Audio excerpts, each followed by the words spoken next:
Oke, video kali ini saya akan membahas ergonomi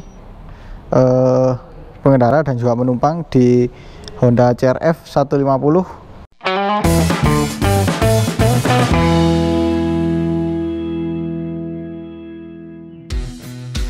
Ini yang tahun 2021 ya. Warnanya merahnya itu beda dengan yang versi pertama kali keluar. Jadi bagaimana sih ergonomi untuk saya yang tingginya 167 cm dengan berat 61 kg.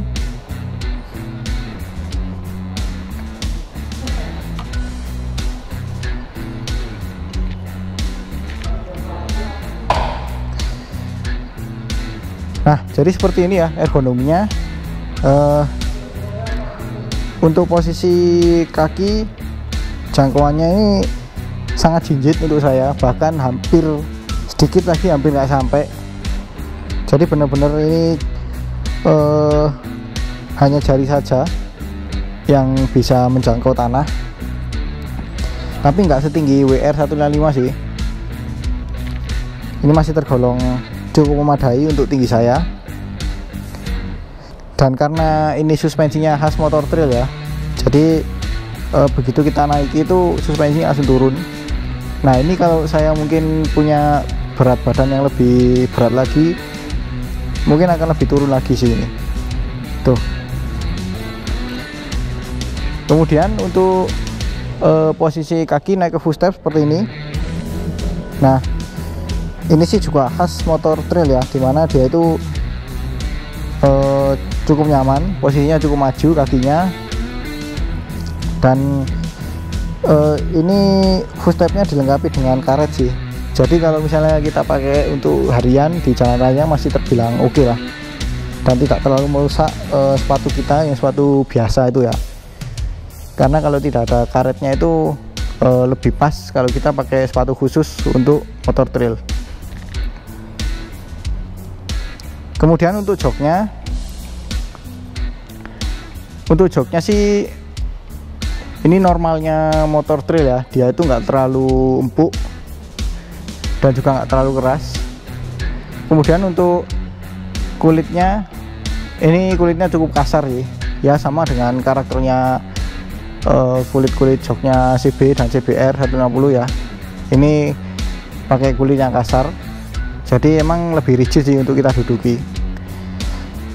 Kemudian juga kalau kita lihat dari sini, ini kelihatan kurus sekali ya dari joknya, kemudian dari strutnya, ini bodinya sangat kurus, dan ini memang digunakan untuk mempermudah kita dalam pengendalian motor ini ya, makanya dibuat seperti ini tuh. Tapi tetap sih untuk tinggi saya ini lumayan tinggi sangat tinggi malah, tuh jangkauannya itu lumayan susah. Kemudian untuk suspensi depan, ini nggak seempuk WR 155 karena beda ya. Ini suspensinya pakai upside down, sedangkan WR itu kan masih teleskopik, dan karakternya memang cukup beda sih. Upside down itu biasanya lebih kaku tuh.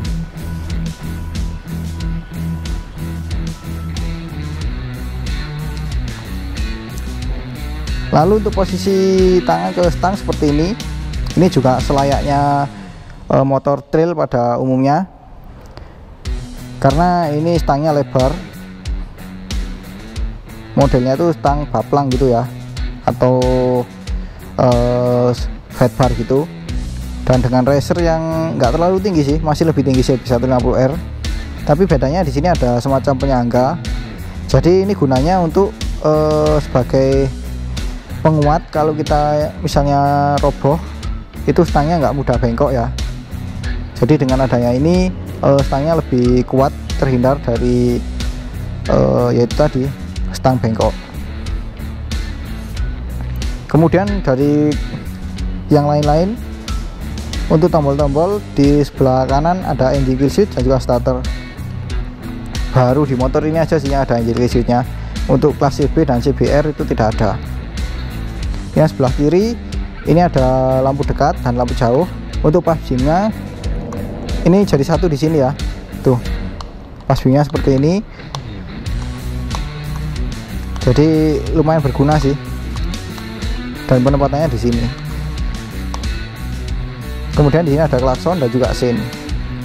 Oke, jadi seperti itu. Dan untuk speedometernya seperti ini ya. Ini kecil, ini mengingatkan saya pada Honda Beat Street kalau kalian tahu. Ini kebetulan nggak bisa dinyalakan karena akinya tidak dipasang ya. Jadi sebenarnya sudah saya jelaskan di review sebelumnya, beberapa tahun yang lalu, kayaknya 1 tahun atau 2 tahun yang lalu deh saya review motor ini. Jadi seperti itu, kelihatan kecil, tapi emang motor trail nggak terlalu ini ya, nggak terlalu intens pada bagian speedometer. Dan untuk kuncinya seperti ini. Nah, kuncinya ini tidak ada pengaman magnet ataupun immobilizer ya. Jadi hati-hati buat kalian yang parkir di tempat yang kurang aman, karena motor ini lumayan jadi incaran para pencuri sih. Jadi hati-hati aja karena tidak ada pengaman magnetnya. Kemudian untuk tangki bahan bakar, kita coba buka. Nah, tangki bahan bakarnya seperti ini. Ini tidak ada engselnya ya. Jadi kalau kita mengisi bahan bakar, ini harus kita bawa seperti ini. Jadi seperti itu.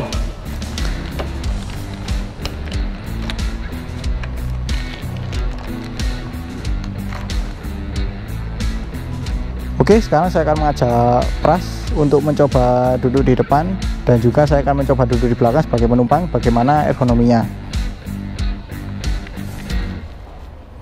Nah, oke ya, sekarang saya bersama dengan Pras. Kebetulan tingginya itu 165 cm dengan berat 52 kg. Ya nggak selisih banyak sih dengan saya, cuman kita lihat aja ya bagaimana ergonominya. Untuk jangkauan kaki ke tanah gimana, Pras? Jinjit Banget ya, jinjit banget, ngawang sampai tuh ininya jinjit balet ya, benar naik banget seperti itu. Tapi untuk joknya sendiri gimana, Pras? joknya ini nyaman banget, empuk gitu, cuma Cuman ya nggak lebar ya. nggak lebar. Nah,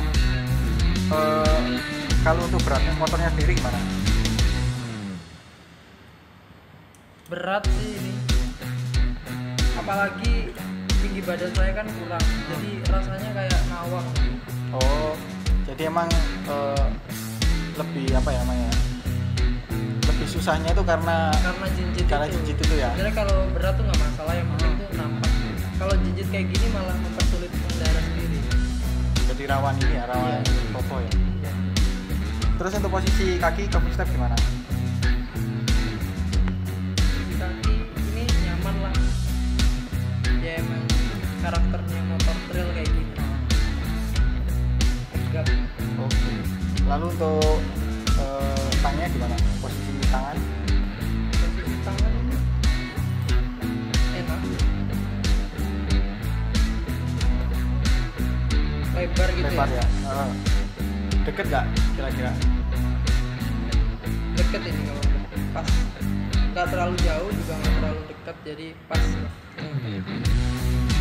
Kalau dibandingkan dengan CB150R tadi, ini lebih dekat. Lebih dekat ini. Kalau dibandingkan Kita ini bisa maju, bisa mundur sesuai kenyamanan kita. Kalau di CB tadi kan udah mentok. Jadi lebih leluasa ya kalau misalnya buat ini. Iya. Oke, jadi seperti itu. Untuk suspensi gimana? Depan belakang? Suspensi ini karena berat badan saya kan nggak terlalu berat, jadi kayak keras gitu. Oh, Depan belakang. cuman ya itu tadi ya, emang tergantung kecepatan ya. Iya. Jadi seperti itu. Oke, sekarang saya akan coba duduk di belakang sebagai penumpang, bagaimana ergonominya.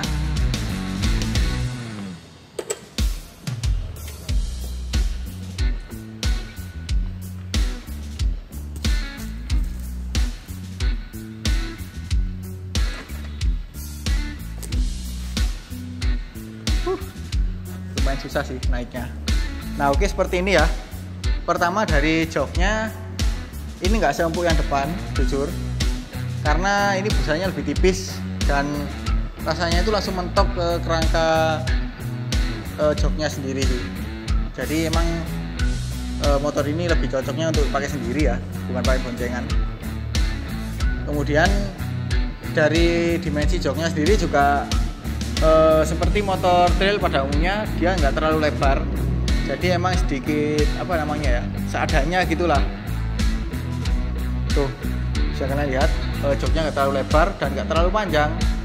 Dan kalau misalnya kita duduknya paling mundur, itu nggak enaknya kalau pengendara itu dalam posisi berkendara sih, karena katanya itu lebih apa namanya, bebannya itu lebih terlalu ke belakang, jadi kurang enak dibuat handling.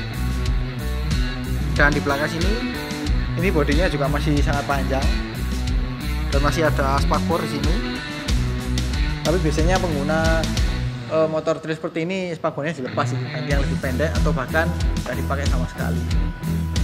Jadi seperti itu. Kemudian untuk posisi full step, nah seperti ini ya. Ini posisinya cukup maju dan cukup dekat dengan jok. Jadi kurang apa ya namanya, kurang ergonomis lah kalau dipakai berboncengan, apalagi dengan bentuk full stepnya yang lumayan kecil dan tidak dilengkapi karet, jadi kurang nyaman sih untuk dipijaki. Dan lagi karena posisinya ini maju, jadi mengganggu kaki pengendara ketika posisi kaki pengendara itu turun ke tanah. Nah jadi seperti ini. Jadi kalau alas kaki kita itu kotor, bisa mengotori si celana pengendara. Jadi seperti itu. Kemudian untuk jarak pengendara dengan penumpang seperti ini cukup dekat, jadi nggak seperti motor naked atau motor bike pada umumnya ya. Ini posisinya cukup dekat, bahkan saya paling mundur pun masih cukup dekat. Tapi untuk ketinggian joknya sendiri ini sama dengan pengendara, karena joknya itu cenderung lebih datar ya, jadi emang nggak terlalu bertingkat. Jadi seperti itu. Oke, mungkin itu aja ya video review tentang ergonomi Honda CR-F 150 tahun 2021 ini. Ya dengan video ini kalian bisa memperkirakan lah yang postur tingginya tidak jauh dengan saya ataupun Pras. Jadi kalian bisa memperkirakan sendiri untuk postur tinggi kalian. Oke, sekian dulu video kali ini. Kalau suka dengan video ini jangan lupa di like. Kalau ada pertanyaan, kritik atau saran silahkan komen di bawah. Share juga ke sosial media kalian apabila video ini bermanfaat. Jangan lupa subscribe untuk mengikuti video-video terbaru dari saya. Nyalakan juga tombol loncengnya untuk mendapatkan notifikasi video terbaru dari saya. Follow juga Instagram saya di @modern138 dan juga Pras @frankieprastia_. Terima kasih telah menonton dan sampai jumpa di video selanjutnya.